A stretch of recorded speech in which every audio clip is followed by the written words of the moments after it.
Brachim Habayim, welcome. Shavua Tov.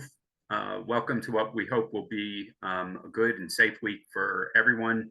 My name's Wayne Firestone, your host for the America-Israel Friendship League series that we've been doing now for over 3 years.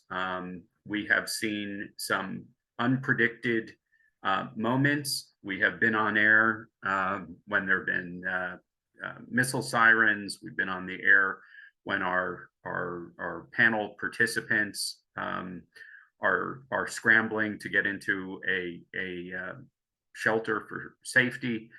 But when we last met with Bar Reuven and did a program on this particular unit that we're focusing on today, that was on September 12th.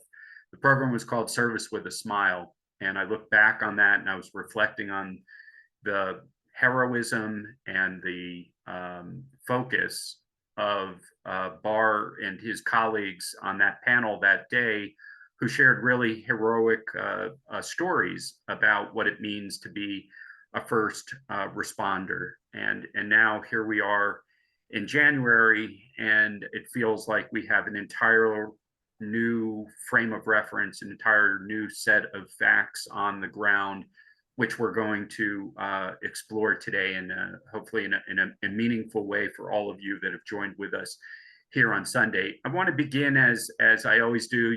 For those of you that have been with us for all of the 3 years or parts of the 3 years, you know my tone tends to be a bit upbeat because I'm so proud to be a part of this family and have friends in Israel.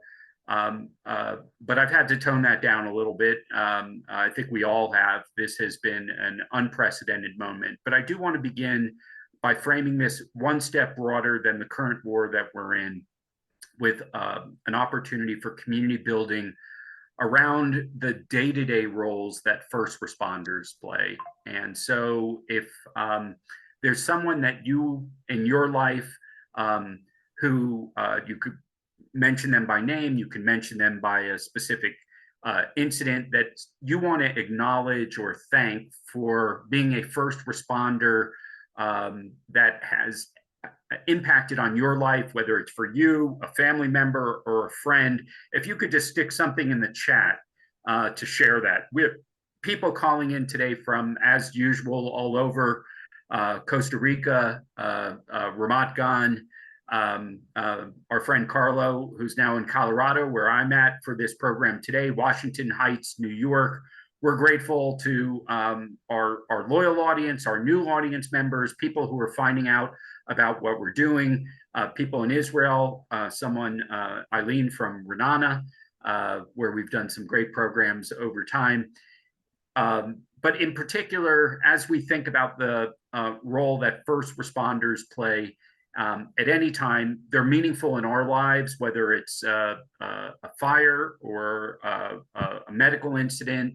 And so we'd love if you'd share anything that comes to mind in your own personal lives, and use that as a segue into our segment today as I reintroduce our friend Bar Reuven. Bar, I've been waiting for the opportunity to talk about the other side of what you do as an entrepreneur in Israel. It fascinates me so much as we think about Startup Nation, just how much is learned from and is a part of the DNA of Israeli people that comes out of what you've learned as young people during your service. But we'll save that topic mainly for another day. I do want to acknowledge that Bar has not only served in this Unit 669, but he's been the entrepreneur with these activities as well, by creating a Unit 669 alumni organization, as well as an American Friends of organization, has traveled. Last time we spoke, I think, was in California. But a lot has changed. A lot has changed from since October 7th.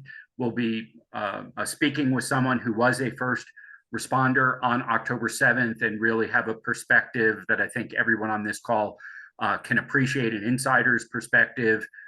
We will, of course, be respectful of confidentiality. We will only refer to our guest, who is an active member of this unit, as GM. So I think everyone can appreciate that, as well as not asking questions or not engaging him in topics that would reveal anything that was inappropriate this time.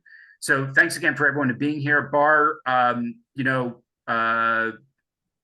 I happened to be in Israel in December when a number of active combatants came home for a weekend Shabbat. They were all serving with incredible devotion and incredible focus, and they were exhausted and needed a time off. Not everyone has even been able to have time off for some that have been serving in Gaza.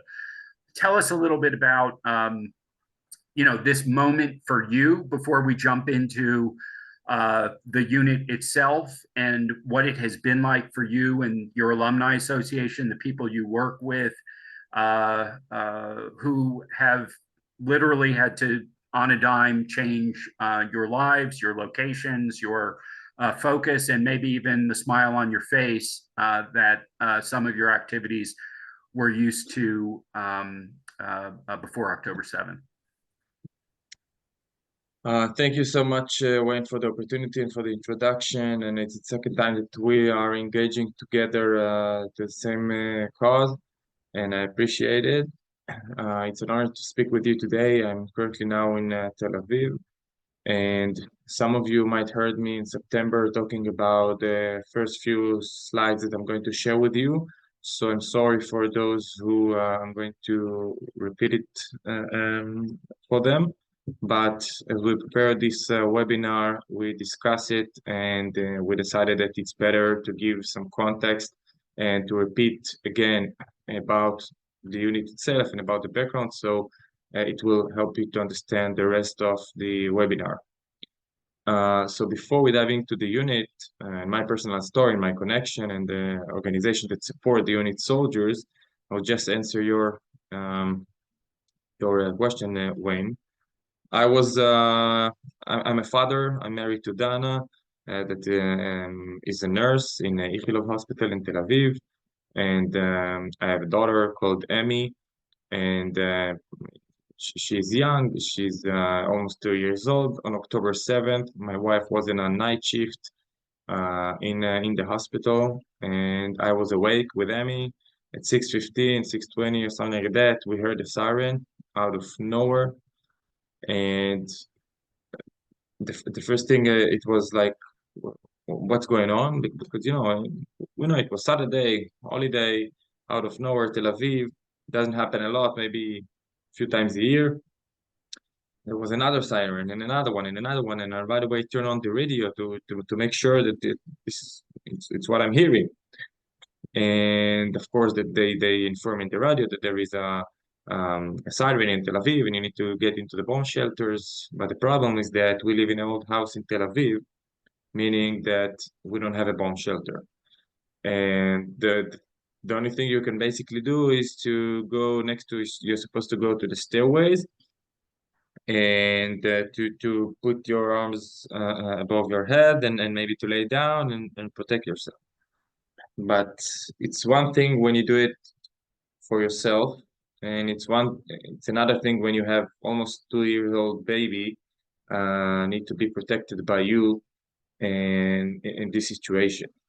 Now, we all know what happened a few minutes afterwards, and the images we saw about people getting to Israel with with their jeeps and everything.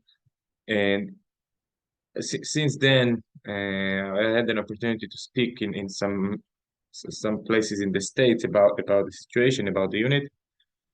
And I told them the same thing that I'm going to tell you, and I really believe in that. And it's not a competition, and especially not one that I want to win in. But if you haven't been in Israel on October 7th, you don't understand. Even if you saw it in the news or you have family or friends in Israel, you have no idea how we felt in these first moments, days about the unknown, about the situation that looks too crazy to be real. I saw actually some of here from Ra'anana, so you probably can relate. And for weeks we thought that the terrorists are actually outside of our door. And again, I live in the central of Tel Aviv, central of the country, but we still felt it. We didn't leave the house for weeks. In this case, I didn't go to serve and reserve. I did my nonprofit work, my organization's work. But the feeling was very difficult for weeks. And what can I say? From then on, we all know what is this how the situation look like, and of course that changes every day. Now I want to get into to my personal story and the unit quickly, and then I want to let GM to speak right after me. I will let him talk most of the time. GM is 5 years younger than me, served in the unit. We know each other from me serving as a reservist and him as a active combat soldier, combat paramedic, as an amazing guy, good friend, and also wrote a book about the unit that maybe he will share more about it in his speech. Um, so quickly about the unit. The unit celebrates 50 years this year. The unit was established after Yom Kippur War because we had a lot of pilots who crashed behind enemy lines and capture as POWs. And there was no other special unit in Israel that is capable and responsible to rescue these pilots. Benny Pella, the Air Force commander back then, decided that we need to establish such unit. And since then, the unit started as the primary mission is to save pilots behind enemy lines. Since then, the situation, the environment, the technology have been changed, and also some of our mission. This is still our main mission, but today Unit 669 is responsible to rescue soldiers, pilots, and civilians in Israel and outside of Israel, no matter what is the situation. The unit is on call 24 hours a day, 7 days a week, ready for the worst to happen.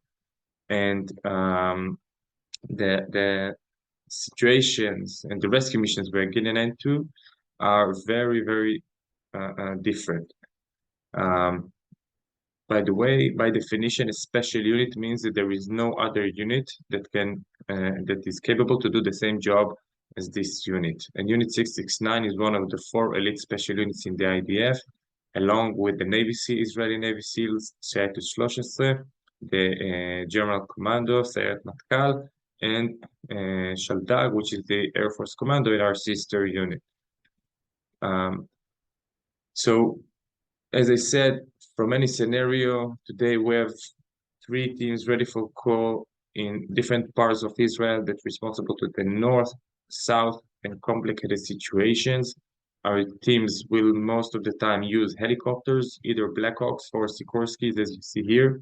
And the teams are able to be very quickly every place and to be able to evacuate the soldiers and the people who got injured to the hospital in a matter of minutes. This is just roughly the vision of the rescue missions last year. So just to understand, as I said, we have the pilots and the soldiers and everything, but we also responsible to participate in social humanitarian support delegations to other countries around the world. We are especially that the Israeli government can send to participate in such rescues, such as the earthquake in Turkey not long time ago, or if it's a bus of 18 Jordanian kids who got stuck in a flash flood to the Dead Sea, or a lot of other situations.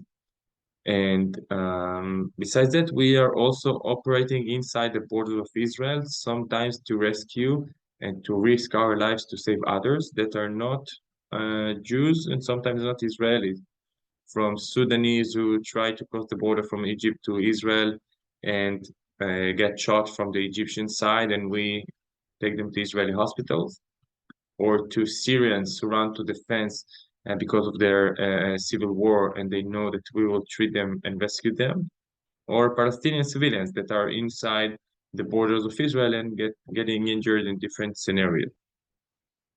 Unit 669 is on call for everyone that is in it. Today, the unit soldiers know how to rescue from any scenario. We are the last call, as I said, at any other rescue organization, civilian or military, can get a call. That's why we don't have the privilege to get into a specific scenario and said, wait, we're sorry, we cannot complete this rescue. We have to know how to take our skill set and combine it on the field most of the time under fire or under stressful situation. We know how to extract from airplanes and cars, and how to dive and make water rescues, and how to rappel down a cliff in a cave, and to do these kind of things. And we, of course, all of us are advanced combat soldiers. We know how to do everything under fire, and combat medics. We can, along with people like GM, as a combat paramedic or combat physicians that are part of our teams, we know how to complete basically any medical procedure on the ground or on the helicopter. Very quickly about the exception process to the unit. Every year, 10,000 youth on 12th grade try to get accepted to the unit. Only after 6 days of physical and mental training, only 50 candidates selected to begin the unit, one of the longest training course in the IDF, 1.5 years. And after 1.5 years, only 30 people graduate. So only 30 new combat soldiers every year. And that's what makes the soldier very unique, and also quite expensive. So that's why we also serve a lot during our reserve time, around 40, 50, 60 days a year. As GM, some people are students, entrepreneurs as me, business owners, but 50, 60 days a year, they are soldiers. And of course, now since October 7th, another 100 days that made people be soldiers. Our mascot, called the cat, and that's also the non-profit organization that we established, is called based on our mascot. It represents a flexible animal that's always ready, lands on its 4 feet, and ready for working in the dark, in the night, and that's what the green eyes stands for. These are some examples for different missions that we took part in. I'm personally was in part of these missions, but just to show you that the unit make really a lot of rescue. I want to share with you a quick video about the situation now since the beginning of the war. Just to understand some numbers, the unit rescued in the first 36 hours more people than in 50 days of the war in 2014, Protective Edge. And until now, since the last 50 years, the unit rescued 15,000 people. Since October 7th, another 1,500. So just to compare the numbers. מסתכל סביב, רואה עשן שחור עולה מהרבה מקומות. אני לפחות לוקח נשימה כבר ברגע הזה, ואני מבין שזה הולך להיות ארוך. פקודת הזנק היא הסימן לכוח הכוננות של יחידה 669 שיוצאים לחלץ פצועים. זה קורה כמעט בכל יום, אבל יום כמו שבת שלפני שבועיים עוד לא היה. שום דבר לא משתווה ל-24 שעות האלה, לא בכמות הפצועים, לא בדחיפות שלהם לפינוי. כל פצוע שעובר לך בידיים זה פצוע קשה. פצוע שצריך עכשיו להגיע לבית חולים, לא באינטנסיביות של אירוע אחרי אירוע אחרי אירוע. זהו סיפורם של לוחמי היחידה הטקטית לחילוץ מיוחד, בימים הראשונים של מלחמת חרבות ברזל. נאמר לנו כבר בזנק שכל הכוננויות של היחידה, כל המסוקים באוויר. כלומר, הבנו כבר מאוד מהר שמדובר על אירוע שהוא לא שגרתי. שוב, זמן קצר אחרי זה כבר מקבלים את הזנק הראשון למשימה שיש פצועים, ומשם נפתחות 36 שעות מאוד אינטנסיביות של הצוות שלי בפרט ושל היחידה בכלל. בשימה ראשונה אנחנו מבינים שיש פצוע אזרח סמוך לשדרות, מירי בצוואר. רואים גופות של מחבלים שכובות על הכביש, זה ממש על כביש ראשי, ממש רואים גופות של מחבלים שכובות על הכביש, זכוכיות, רכבים, מרוסקים. מבינים גם שהמרחב הוא מאוים. זאת אומרת, הירי שגרם לפציעה של הפצוע הזה התרחש ממש כמה דקות לפני שהגענו, שכל רגע זה יכול לפגוש גם אותנו. האירוע השני כבר היה חילוץ ופינוי של לוחמים של יחידות מיוחדות. המשימות הראשונות היו מורכבות אך מוכרות ללוחמים. המשימה השלישית כבר הייתה בסדר גודל שלא הכירו. חילוץ לוחמי גולני שנפצעו בפשיטת המחבלים על מוצב מופ דרום. תיעוד מצלמות צה"ל ממבצע החילוץ אנו חושפים כאן בפעם הראשונה. נוחתים מחוץ למוצב, מבצעים תנועה רגלית, מבינים איך שאתה נכנס למוצב, אתה מבין שהיה פה אירוע קשה, אתה רואה מחבל שכוב בש"ג של המוצב. מת? כן, מת. הרבה מאוד פצועים, 10 פצועים, הרבה מהם דחופים, מפוזרים גם ברחבי המוצב, ואנחנו צריכים להתחיל לנהל את הערן הזה. אז אחרי שהעלינו את הפצועים על האלונקות, מתחילים תנועה לכיוון המנחת, והפרמדיק לוחם שלי, לוחם בכוח, מזהה תנועה מכיוון אחד המטעים. זמן מאוד קצר אחרי שהוא צועק את זה לי, פותחים עלינו באש. אני מנהל לחימה. מה אתה רואה? אני לא רואה, אני רואה שיורים עליי. אני לא יודע להגיד... רשף של... כן, אני רואה רשף, אני שומע מאיפה הירי מגיע. יש שם חתולים במנחת, ממתינים לאיסוף ויש להם התעצלות בשטח. המחבלים מופיעים ונעלמים בתוך מטע. מסוק החילוץ נאלץ להתרחק מהכוח בגלל ירי פצמ"רים, ומפקד הצוות מבין שככה הם לא יצאו מזה. האירוע רק הולך וגדל, כמות הפצועים רק הולכת וגדלה, ואני מבין שאנחנו צריכים לצאת משם כמה שיותר מהר. מחבלים שיכולים בכל רגע להגיע, אנחנו מגיעים להם. הוא מחליט להזיק מסוק רב שיעסיק את המחבלים וחוזר עם הפצועים למוצב. לבצע ירי ספח על שדה נקי מדרום. 60 קשר, טווח 7-7. אנחנו מוכנים לקבל את האסור. הנחית אותי אסור, זה מסוק מאוד גדול. אני רוצה שיגיע ינשוף, מסוק הרבה יותר קטן, אמנם פחות מקום לפצועים, אבל אני יכול להנחית אותו הרבה יותר קרוב אליי, בתוך המוצב. זהו, בשלב הזה יש הרבה שיח מולו, כי המזכ"ר מזהה את המנחת, והם מבינים שבאמת הולכת להיות פה נחיתה קשה, בלשון המעטה. הרבה שיח והרבה דאגה מוצדקת מצד המסוק הינשוף, שלא בטוח שהנחיתה תתאפשר שם. זהו, הוא מגיע אלינו, באמת מבצע נחיתה, במילים של הטייס, הנחיתה הכי מורכבת שהוא ביצע בחייו. יש כמה דקות לפני שאני מבין שהינשוף נוחת בתוך המנחת, אומרים לי שיש עוד פצוע בחדר אוכל. נכנס, מסתכל בפנים, הוא אומר לי, תיזהר, יש פה נפלים, ואני רואה על הרצפה מלא רימונים. החדר שרוף מבפנים, וריח מאוד מאוד חזק של גז בתוך החדר, ברמה שאי אפשר לנשום, זה לקחת אוויר מבחוץ ולהיכנס. ומחליט שאין סיכוי שאני משאיר אני לא יודע בוודאות שאותו לוחם הרוג, ואני אעשה את זה בצורה הכי טובה והכי בטוחה לכולם. נכנסים פנימה, מבין שהוא הרוג, מכסה אותו ונותן לו את כל הכבוד האפשרי, וממשיך הלאה.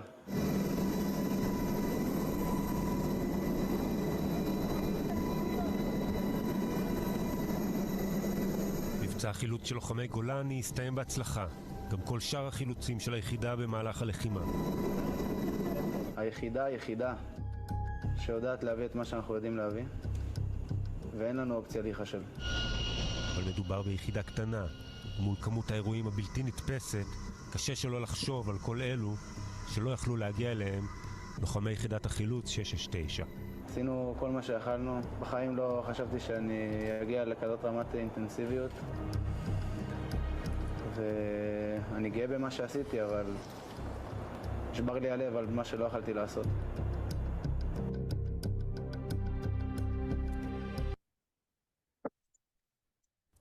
Yeah, so this is a little bit about the unit's work. Unfortunately, since this article was published, we lost 6 soldiers from the unit in different scenarios, while they're trying to rescue others and risk their lives to save them.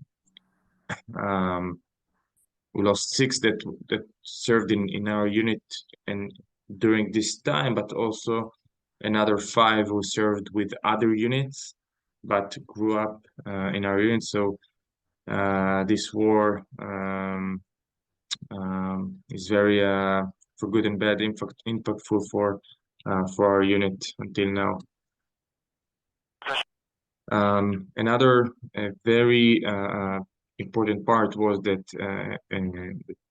one of the roles of the unit, the responsibilities, was to bring back home the Israeli hostages. This is the forgot his first name, but Lomi, a kid that was almost 60 days captured by Hamas in Gaza. And our unit gave some medical treatment during the flight and took them to hospitals. So this is also a guy was part of some of these rescues as well, these missions. Like not to give you some explanation of how I got connected with this organization. So when I finished the service in 2014, I founded a nonprofit that support the unit and the soldiers, and take the medical skills and experiences we get in the battlefield, in the military service, and we pay it forward to the Israeli society. One of the important projects, by the way, is first aid emergency treatment workshop we started in 2019 to teach people in the Gaza envelopes, the road, Ashkelon, and other places, how to manage crisis scenario and give first aid treatment if there is a war and the rescue services and ambulance won't be able to get to them. This is exactly what happened on October 7th, and at least we know that some of them used our techniques, the knowledge that we taught them, and they actually saved lives. Yeah, I want to again to give Guy some time, but maybe some of you, I'll just finish with it, and maybe after Guy I will wrap up again. But I will just say that some of you here might also supported us in the last few months or before, and I have to say that since October 7th, we achieved so many thanks to people like you. And we really appreciate it on behalf of the soldiers on the battlefield and the organization. So thank you so much for being here on Sunday, and I'll let Guy talk. Thank you. Thanks, Bar. So I'll be here this evening or morning or whoever is all over the world. My name is G. I study medicine in Tel Aviv, 5th year. I'm engaged to Noga, my fiance, served in the unit as a combat paramedic. I still serve on reserve. And October 7th actually caught me at my fiance's parents' home nearby Jerusalem.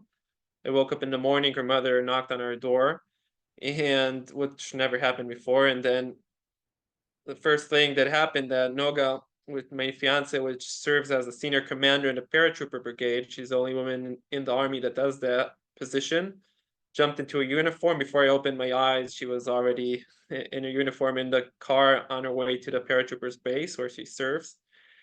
And it took me a few minutes to get a hold of myself, and then I got a phone call from one of the guys at the unit asking me how fast I could get in. Now it's 8 in the morning on October 7th, and that's Saturday. I get to the base in Tel Nof, and 2 mandatory service soldiers younger than me are waiting for me. They hand me over a kit with combat gear and medical gear that belongs to one of the soldiers that is on vacation, as most of Israel and the army is on that Saturday and that holiday. And we get into a pickup truck, which obviously is not the way we roll, as you understand in the unit, but we get into a pickup truck and we receive orders to drive down south. Where, how, what is going on? No, it's even hard to believe. Remember that morning, I'm sure it was night for most of people here. It was night and no one really knew. I remember we're going in our pickup truck down south on the road and we're listening to the news, and the anchor is talking about 100 casualties. Some terrorists are going around over there. And the first time on our way down south, I personally understand that this is something I've never encountered before, is that we stop in the middle of the middle of the road in the wilderness, really nothing around us. There's some trees and fields, and we're stuck in this traffic jam of a few military vehicles. And we reach there, and I get out of our car, and around us there are so many casualties. People just lying on the ground, bodies, casualties, people are bleeding, screaming for help everywhere. And I start running between casualties, doing triage, putting tourniquets on people, and there's so many of them. And at some point I noticed that everybody's dressed up in this festival party kind of way. I have no idea that there's this Nova festival celebrating peace and love. I have no idea really. And as I'm running between casualties, I'm in the middle of putting a tourniquet on someone who's bleeding there on the ground. One of the guys with me comes up and he stops me and he says, "We have to continue. We have to go on. We got orders." Then I do something I guess is against, you don't need to be a paramedic or a med student, or you just need to be a human being to feel terrible of doing. I just leave that person on the ground there bleeding, and we get back into the car and we start driving. And our orders are to get to a kibbutz not far from there called Nachal Oz. Once we arrive at that kibbutz, and I assume that many here have visited a kibbutz if they visited Israel, and the kibbutz, I guess, is maybe the ideal way of living. It's like living in heaven, an agricultural environment, like grass and trees, and letting your children run around. And that place, Nachal Oz, that noon that we entered the kibbutz, the place looks like hell. The place is burning. There's bodies everywhere. And our mission there, the three of us, together with a team from another unit that we join, is to actually liberate the kibbutz, which is held by Hamas terrorists. Once we enter the kibbutz, terrorists holding the front line of houses, they're shooting at us. And of course, they're holding people inside their own houses, they want to say as hostages, but it's more as human shields, because they know as long as they're holding them, we won't enter those buildings full-blown power like we know, right? So we actually start urban combat within the neighborhoods of that kibbutz, moving from house to house, from neighborhood to neighborhood. Of course, we have casualties. There's so many, find people in terrible condition inside their houses for hours. We're in combat inside that kibbutz. At one point, towards the afternoon, which we generally manage to gain back control of the kibbutz, we get a phone call telling us to continue to a place called Kfar Aza. Kfar Aza is a kibbutz not far from there. I've never been there. And the two mandatory service rescue soldiers and I jump back into our pickup truck, and we drive as fast as we can to Kfar Aza. When we arrive at that place, I have a hard time to describe what was going on there, because the first teams of soldiers that arrived in Kfar Aza, first team of soldiers, mostly special forces, but not only, once they entered the kibbutz, the hundreds of terrorists, Hamas terrorists holding the place, just slaughtered them at the entrance of the kibbutz. So I brought multiple casualties, soldiers with terrible wounds, terrible gunshot wounds, with grenade explosions, anything, and I'm running out of medical equipment very, very quickly. At some point, I need to start improvising with belts and pieces of cloth, and I don't even have the means of transportation of vehicles to transport those casualties from where I'm located at the kibbutz towards nearby fields where we coordinated with the unit to send helicopters. And at some point, I need to even though I'm already improvised, I need to decide who am I gonna allocate my so very few means of equipment I have, because I can't waste any piece of cloth or a tourniquet or a belt on a soldier, that a casualty that I'm not 100% sure he's gonna make it. I can't waste it. And as much as the combat intensifies into Kfar Aza, into the night, soldiers manage to rescue out civilians from their own homes. And I'm managing this scene of a mass casualty incidents of casualties, mostly soldiers, and then brought to me are civilians found in their own houses. An elderly shot in the chest, played dead as terrorists stormed their house, managed to hide there until she saw a soldier. Children suffocating from gas, from smoke inhalation, because they were hiding in a room as their houses burn on fire. Hamas terrorists use the gas tanks outside people's houses to light their buildings on fire. At some point, while I'm treating a soldier, someone comes up to me with two babies, says to me, "Well, we found them in a closet in one of the houses. What am I gonna do with these two babies? I have so many casualties around me." And at some point, in the middle of the night, as more and more civilians are getting out of the kibbutz, I grab the two rescue soldiers with me. I take them aside and I tell them, at this point, guys, I can manage here. There's more medical corps arriving. I could use them. I'm gaining control of the situation. I need you guys to do one specific thing. I need you guys to make sure at this point that all these bodies, these corpses of soldiers and civilians that are getting out of the kibbutz, that are arriving in trucks from nearby junctions, IDF posts nearby that were attacked by Hamas terrorists. There are more and more bodies arriving. I tell those two guys with me, your mission now is to make sure that every body, every corpse that arrives, you just take them aside behind that line of trees and hide them. So all these civilians, children, women that are fleeing out of the kibbutz, they don't need to see the scenery. And that's what they do for hours. They unload vehicles of corpses, of bodies behind those line of trees in the dark. They come back to me after 2 hours. They're shaking. They're so pale. Yeah, I asked them, feeling inside terrible for giving someone, doesn't matter how much he's trained for, to tell someone to do such a mission. Feel terrible about it. I ask how you are, guys. Know that this is they're gonna carry it on for life. And they just as young men, as young macho rescue soldiers, they just nod and say, "All good. It's part of the mission." Bullshit. Then sometime before sun comes up, around 4 a.m. I think it is, we get a phone call from the unit as we generally manage to gain control back of the kibbutz of Kfar Aza. We get a phone call telling us to continue to a place called Be'eri. Also never been there before.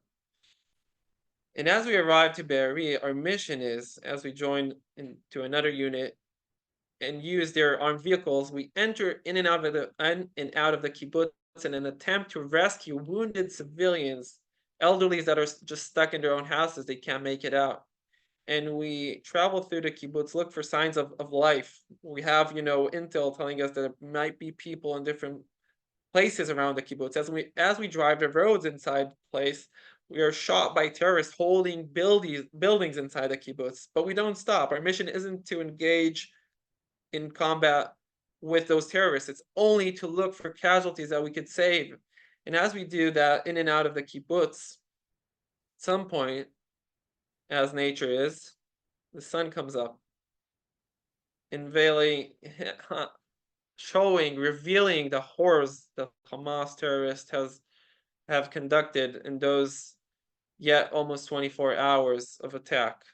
There are bodies everywhere. There's children slaughtered at the front of their own houses. They see elderly shot from the back next to their club cars, women next to their cars. You see the door open and someone shot from behind. There's lines of drops of blood as they were running towards the car and were just shot from behind. And the scenes are just unbelievable. And it's, no one here has been spared this terrible, but yet I feel it's our obligation, definitely my obligation, not as much as I'm capable of, not to spare those sceneries. It's my obligation to all those bodies, people that were slaughtered at the entrance of their own houses, in their own kitchens, in their own bedrooms. And that's what we do generally until midday of October 8th. And then we get a new mission. We join with a team from another unit. And our mission is to listen to the radio and to respond to different missions around the region where terrorists are still jumping out of their hiding places, ambushing soldiers, ambushing civilians. And we just get the mission on the radio and respond. We just drive on 4 Hummers as fast as we can, either join combat, either treat casualties and evacuate them into 669 helicopters. And during those days, every few hours, Noga, she's already put together a temporary headquarters in the city of Sderot, in the town of Sderot, and they're heavily bombarded. And from there, she manages the attempts of her teams there, of the paratroopers all over the region. So she knows what's going on everywhere. And every few hours, she just texts me, asking me, "Where are you? Are you okay?" And I just answer quickly, "I'm okay. I'm here. I'm there." And she usually knows, but when I say where I am, what's going on. In one of those days, as I'm texting with Noga, we get on the radio, mission, terrorists jumped out of bushes in a place in a kibbutz called Kisufim, which in Hebrew means yearning or missing something. And we drive there as fast as we can. And when we arrive at the place, there's Golani Brigade soldiers that were ambushed by those soldiers. We treat the casualties. We evacuate them to 669 helicopters. In a short time afterwards, we return to search for the terrorists. They managed to run away, to escape.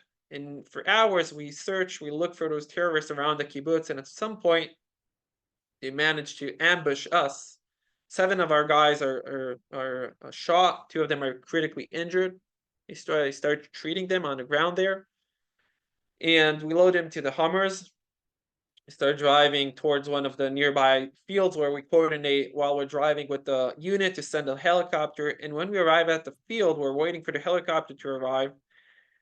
I'm with these 2 casualties with me. One of them was shot in the chest. He's very severely wounded, and I'm preparing to do this procedure, which I insert a tube into his chest to drain out the blood in the air. And I feel, as I'm kneeling nearby the stretcher, I feel my phone vibrating in my pocket again and again and again. Of course, obviously, I'm not going to answer my phone. What type of may assume to be one day a physician and be if I'm inserting a tube into someone's chest, answering my phone. But at some point, it crosses my mind that it might be one of the guys in the helicopter trying to communicate with us, trying to understand where we are. So I'm literally holding the tube in the casualty's chest, and I look at the phone and I see it's Noga calling me. And the first thing that happens when I see her name on the phone is my heart just stops beating, literally stops beating. And of course, I can't resist it. I answer the phone and I hear her shouting at me. She's screaming, "Guy, I thought you were injured. I thought you were killed. I thought something happened to you. I heard there was shooting in Kisufim." And I hear her sobbing. Her voice is all, choking. And that moment, I just can't handle it anymore. I tell her I'm okay. I'm treating people here. I love you. I'll call you back. I just can't handle it. I can't have that bursting into that situation. I just hang up on her, and I try to return to completing the procedure, but my hands are all shaking. Just lose it. And a few days later, after the IDF has generally managed to gain control back of the Gaza envelope, we return to the base, and from that point, what we do is we prepare for war until the IDF enters the Gaza Strip. And from that point, We are on call 24/7. Our teams are on the ground inside with the troops of the different IDF branches. Our teams are on vehicles, we're on helicopters, entering in and out, rescuing casualties from war. Our mission is to shorten the time and fight the clock from the moment, the point of injury until the casualty is in the hospital. And we're doing it down south in Gaza, up in the north, in different places around the region, meaning, region is the Middle East, etc., because this is a multi-front war we're dealing with. And in a more personal note, I've learned for myself, on myself, a while ago. It's kind of weird saying a while ago because in 29, I'm not sure I could say a while ago, but as I learned for myself during my mandatory mission, my mandatory service, one of the major ways that I deal with things, the way I digest things, is put them into stories. That's what I did through the pipeline of the unit, and then as a combat rescue paramedic, I would jump out of the helicopter, returning from a mission, from an operation, run to my laptop and start writing the emotions, the thrill, the pain, the fear, and putting them up into stories. That's what I used to do. And that diary of mine made its way to the biggest publisher in Israel, called Yediot, and they made it into a book, which got the name from 0 to 100. It became a bestseller. My name isn't on the book, so it kind of became the unit's book. And since I know how I digest things, this is what I do since the beginning of this terrible war. When I get a break, I sit down, try to put missions, thrill, fear, put them into stories, put them and frame them. And I have to say, many times I find myself struggling when I do that. I find myself struggling not to focus on the pain, the pessimism, the fear. It's all over the place. There's so much of it everywhere you look. And I find myself struggling so many times to try and find those small, tiny pieces of light, of optimism within the situation. And I want to share with you, I guess, because this is my obligation as well to you, to myself, 2 moments of perhaps optimism. The first one is not a long time ago. I was on call, on the base, and it was a Friday night. We were launched on a helicopter to mass casualty incidents inside Gaza, and it's always not clear what's going on the ground because there's always still shooting in combat. And we land inside the Gaza Strip. We meet a team of the unit that hands over a few casualties to us, and we obviously very quickly take off. We still treat the casualties in the dark inside the helicopter until we exit the Gaza Strip. And as the mechanic in the back of the helicopter turns on the light, I'm treating 2 casualties. One of them is losing a lot of blood. He has a few gunshot wounds in his leg, and I need to give him blood quickly. And he's screaming from pain. It's excruciating pain. I give him morphine. I do it for few. I give him the good stuff, and I start treating him, pushing as much blood as I can. And at some point, he grabs my hand. Many times, casualties, they need that, not only the pain relievers, but it's also feeling that someone is taking care of them. So I find it, every time astonishing. He's looking for a hand, and as I reach out to his hand, I'm holding his hand. He tells me, he shouts in my ear that he's on antibiotics. Okay, I know if people under morphine say a lot of things, and I say, okay, on antibiotics, no problem. And he says it again and again, and I'm like, dude, I'm pushing blood into you. What do I care about antibiotics? And then we land at the hospital. I bring him in, and the doctor that is waiting for us in the trauma center, he looks at that patient, at the casualty, and he says to me, I think I know him. And then he asks him, he's under morphine, he's really literally unconscious. He asks him, didn't you arrive here last week? And apparently that he was a company commander. He was injured like a week and a half before, he ran out of the ran out of the hospital back to his soldiers in Gaza. He said, I'm not leaving them. And then a week and a half later, he meets us again, and he's still on the antibiotics from that hospital. And they find that power, the human power, the resources that soldiers and civilians and the support also I feel that I'm receiving from people all over the world, including tonight, it's unbelievable. It's even, it's undescribable.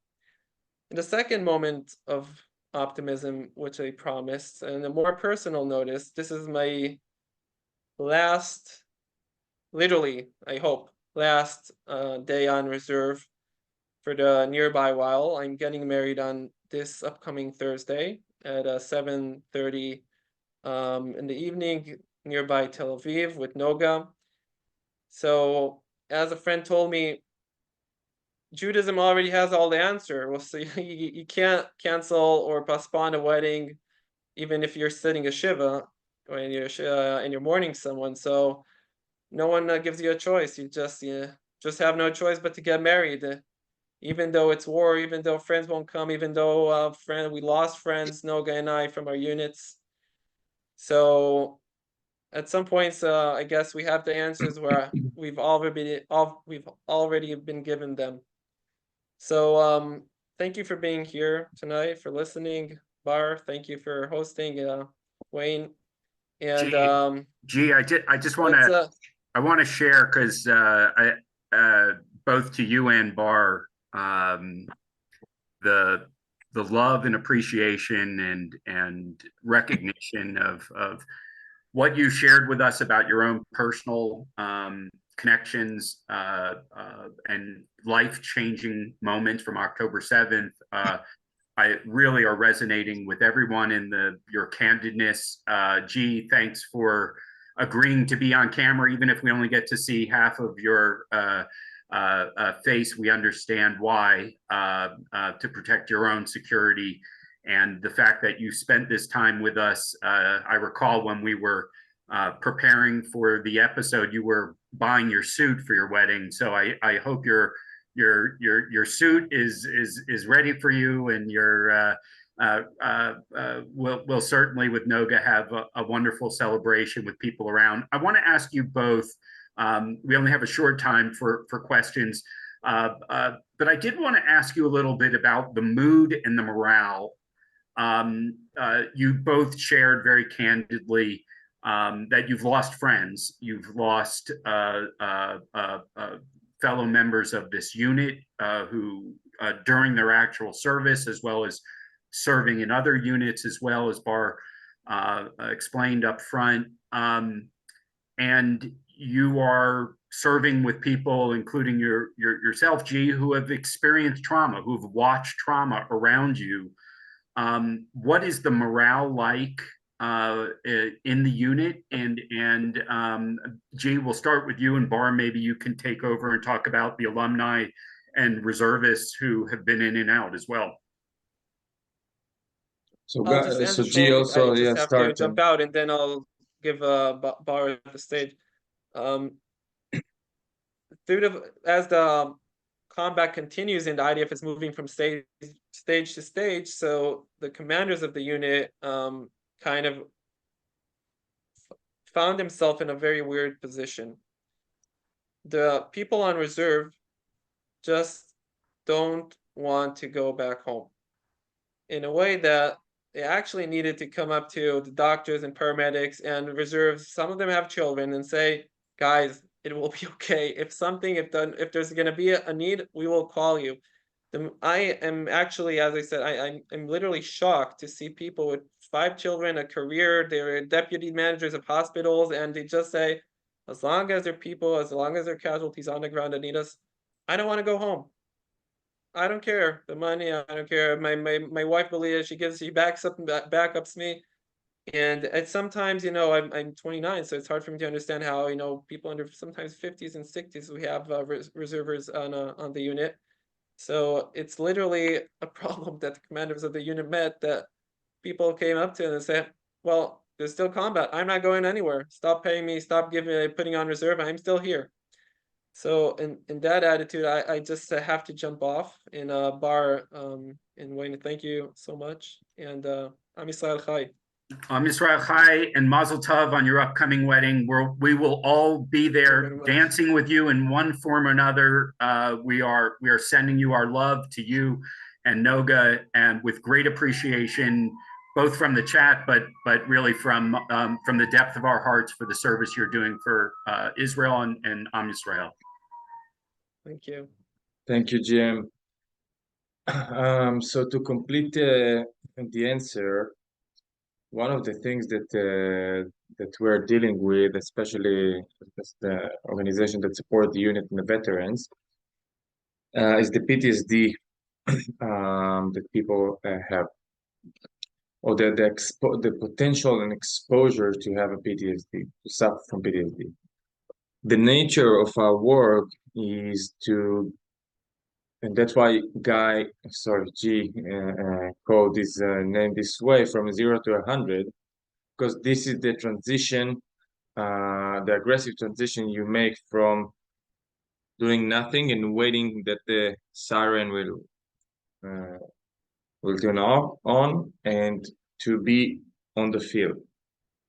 And people in our unit will always get into crisis scenario, difficult situations, dead bodies, blood, and stress, and especially when you're in and out for being a soldier or not.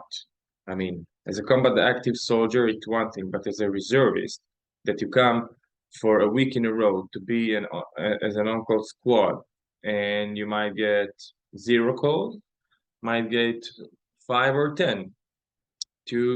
And again, you can think about people who were on call on October 7th, reservist. I'm 35. I've for friends of mine, 35 years old, 2 kids. The day before they took their kids to the kindergarten or to their schools, and the day after they find themselves in the kibbutzes with everything you just heard from Jim. This transition is it's crazy, and now, especially because of the war and the intensity of the war, we came up with a new program. If we have specific way that we support them with workshops and meetings with psychologists and other professionals along the year. Now we've built a new program that support these specific people who are in reserve duty for 100 days since the beginning of the war. This is one of the things we raise money for as well, and give to our soldiers. Well, we're coming up on the end of the hour here, Bar, but it's really remarkable, frankly, the footage you showed us to introduce what was happening on October 7th. Just hearing, the frontline stories that we did hear from G. These are going to be stories that are going to be studied and frankly dissected on multiple levels, including the trauma of the first responders coming there. I mean, to hear of a sunrise to a battlefield, what you discover for the first time at Beery, really what the scope of what has happened over the last 24 hours. And it's just remarkable that the training that your unit built for, and that we talked about on October 17th as sort of, I don't want to say matter of fact, but had scenarios in which you were prepared for. Clearly October 7th sort of changed a bit of the playbook, and there's much still to learn, much still to understand. But I think the fact that, and I met one of those soldiers that was actually rescued from Nahal Oz early and insisted on going back on October 8th. He was rescued on the 7th. He returned on the 8th because he wanted to be with his unit and doing their mission. I think that's exactly what we heard from G, and will be one of the I don't want to say silver linings, but will be one of the takeaways that we already see the just how Israelis have answered the call to service even under the most horrific set of circumstances. So, Bar, last word for you, just in terms of, we've already had people in the chat ask how they can be supportive of the unit and your efforts. And obviously, this is going to be a continuing challenge.